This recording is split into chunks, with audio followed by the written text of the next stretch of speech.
Sin embargo, los acentos de la armonía tienen encantos que pueden aquietar hasta los lógicos sentimientos de molestia que acosaban entonces a Quintín. En los extremos opuestos del gran salón o galería había dos grandes puertas adornadas con gruesos relieves que probablemente daban a distintas series de aposentos, a los cuales servía de comunicación la galería, en tanto que el centinela caminaba solitario entre ambas entradas que formaban los límites del espacio que se le destinara. Se sintió conmovido por un sonido musical que repentinamente oyó a través de una de esas puertas y que, al menos para su imaginación, era una combinación del mismo laúd y la voz que tanto le encantara al día anterior.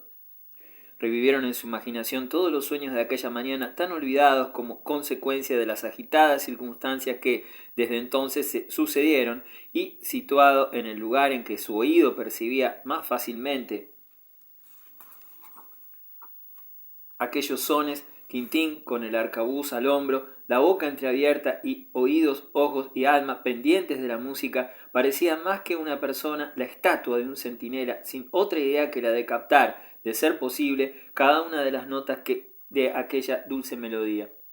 Sin embargo, no pudo oírlas más que parcialmente, porque languidecían y hasta cesaban por completo para renovarse instantes después. Pero, además de aquella música, y como la belleza es muchas veces más deliciosa, o por lo menos más interesante, cuando sus encantos se muestran parcialmente, y se deja a la imaginación que complete el resto, Quintín tuvo motivos más que suficientes para soñar durante los intervalos. No podía dudar, por la información de los camaradas de su tío y por la escena que se desarrollaba en el salón de la corte aquella mañana, que la sirena que en esa forma regalaba sus oídos no era, como había pensado en un principio, la hija o parienta de un modesto hostelero, sino la misma condesa, disfrazada y distinguida, por las cuales reyes y príncipes estaban a punto de vestir sus armaduras y empuñar sus lanzas.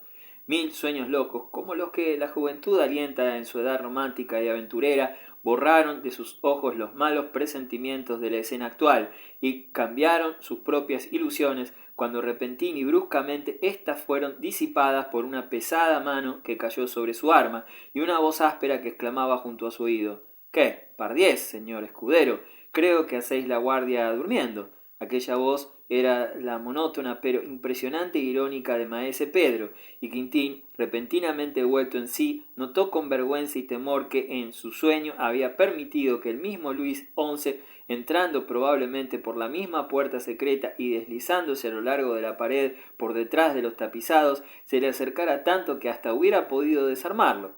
El primer movimiento que se le ocurrió en su sorpresa fue el de desembarazar su arcabuz de las manos del rey, y lo realizó con una violenta sacudida que hizo retroceder a éste trastabillando. Enseguida temió que, al obedecer al instinto que lleva a todo valiente a resistir cualquier tentativa de desarmarlo, hubiera agraviado aún con su forcejeo personal al rey y el disgusto provocado por la negligencia en el desempeño de su tarea. Bajo esa impresión recobró el arcabuz casi sin saber qué hacía, y luego de ponerse nuevamente el arma en el hombro quedó inmóvil frente al monarca, quien, según presumía, tenía motivos para estar sumamente ofendido. Luis, cuyo carácter tiránico se basaba menos en su maldad natural o crueldad que en su política fría y calculadora, y en su celosa desconfianza, tenía sin embargo una sombra de aquella severidad mordaz que lo habría convertido en un déspota en la conversación, y parecía gozar siempre del tormento que causaba en casos semejantes, pero no llevó más lejos su triunfo y se conformó con decir: «Tu servicio de esta mañana compensa con creces esta negligencia en un soldado tan joven». «¿Has comido?»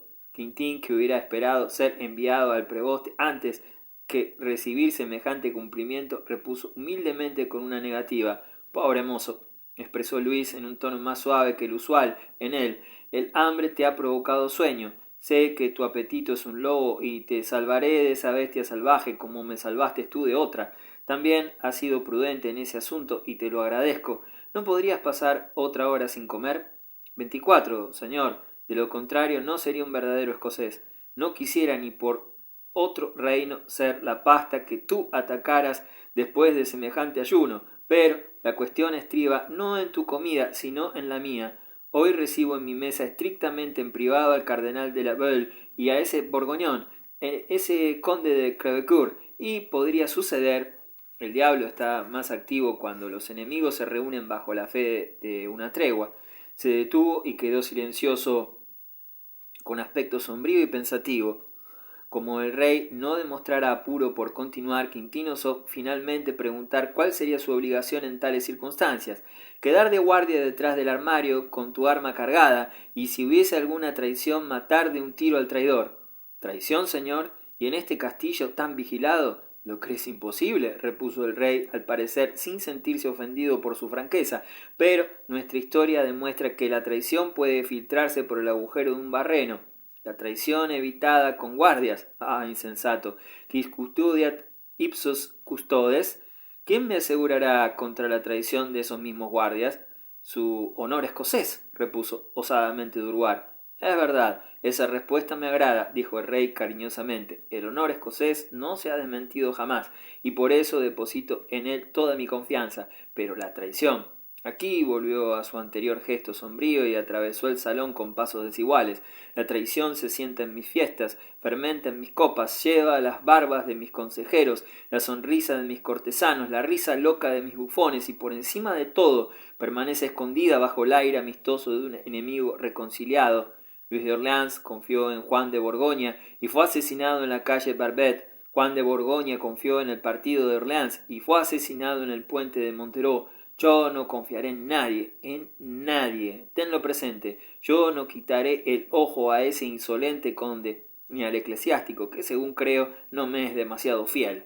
Cuando diga yo adelante Escocia, deja a Cravecourt muerto de un tiro.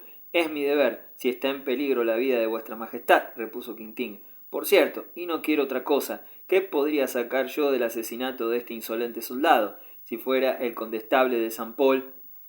Aquí el rey se detuvo como si hubiera hablado de más, pero luego continuó riéndose. Ahí tenemos a mi cuñado Jaime de Escocia, vuestro propio Jaime, Quintín, que mató a puñaladas a Douglas cuando estaba de visita en un hospital de su propio castillo de Stirling.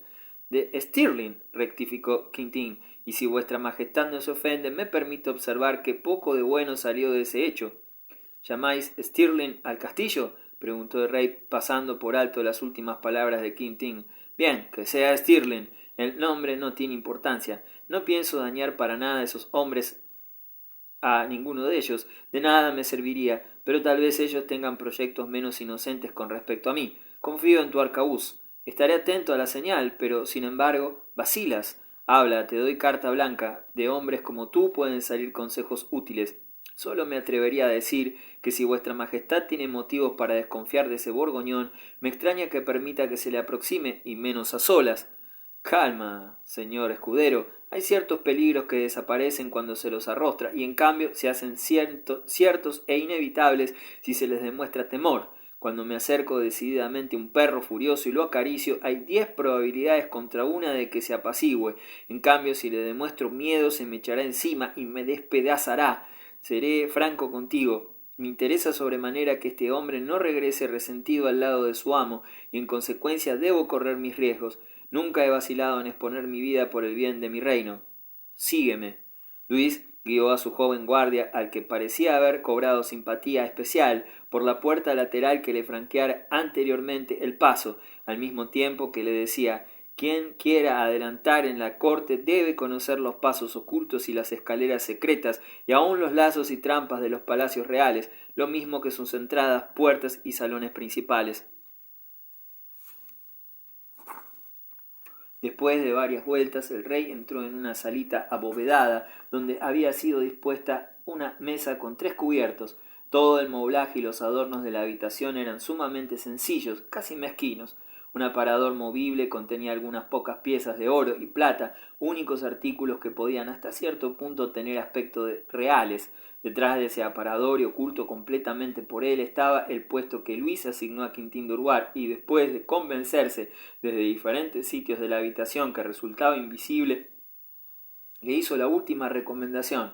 Recuerda las palabras «Adelante Escocia», y tan pronto como las haya pronunciado, derriba el armario sin fijarte en copas ni en vasos, y dispara con mano firme y segura contra Cravecourt. Si falla tu arma, cae sobre él y utiliza tu cuchillo. Oliver y yo nos encargaremos del cardenal. Después de dicho esto, Lanzó un silbido y apareció en la habitación Oliver, tan hábil ayuda de cámara como barbero, y quien en realidad desempeñaba todos los oficios relacionados directamente con la persona del rey. Llegó acompañado de 2 ancianos que eran los únicos ayudantes o sirvientes en la mesa real. Tan pronto como el rey ocupó su sitio, fueron admitidos los invitados. Quintín, aunque invisible para los demás, estaba situado en forma de poder seguir todos los incidentes de la entrevista. El rey recibió a sus visitantes con una cordialidad que Quintín no podía reconciliar con las instrucciones recibidas anteriormente, y con el propósito de su permanencia detrás del aparador con el arcabuz listo.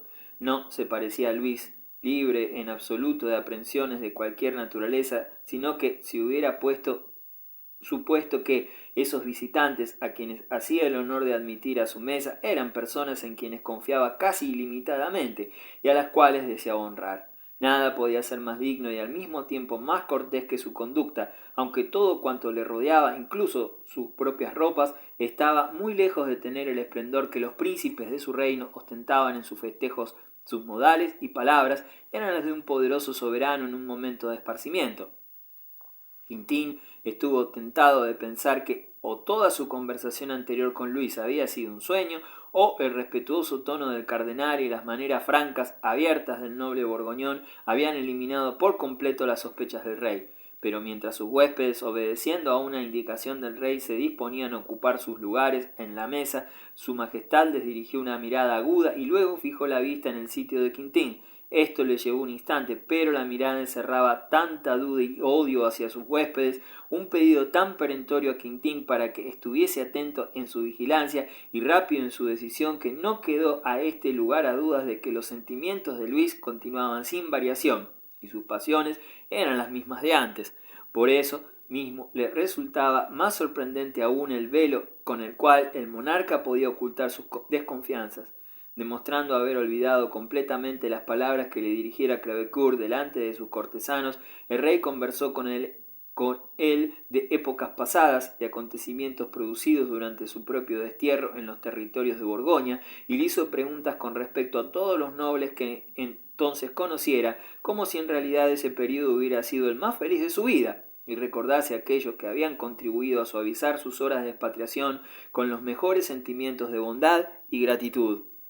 Con un embajador de otro país dijo: hubiera puesto algo de pompa en mi recepción, pero con un antiguo amigo que a menudo compartió mi mesa en el castillo de Genaps, deseo mostrarme como quiere vivir en realidad el viejo Luis de Valois, tan sencillo como cualquiera de mis vasallos, pero he ordenado que hagan una comida mejor que la común para vos, conde, pues conozco vuestro proverbio borgoñón: vale más buena comida que buen vestido. Bien sabéis que nuestro vino es objeto de antigua emulación entre Francia y Borgoña, emulación que trataremos de reconciliar ahora, pues yo beberé a vuestra salud con vino de Borgoña y vos, conde, me corresponderéis con champaña. A ver, Olivier, sírveme una copa de vino de Auxerre. Y el rey tarareó alegremente una canción muy popular entonces que empezaba: Auxerre es la bebida de los reyes. Señor conde, continuó, bebo a la salud del noble duque de Borgoña, mi bueno y afectuoso primo. Oliver, llena esa copa de oro con vino de Reims y sírvela al conde de rodillas, pues representa a mi querido hermano. Señor cardenal, yo mismo llenaré vuestra copa. Ya lo habéis hecho, señor, hasta derramar, dijo el cardenal con el tono grosero de un favorito hacia su indulgente amo.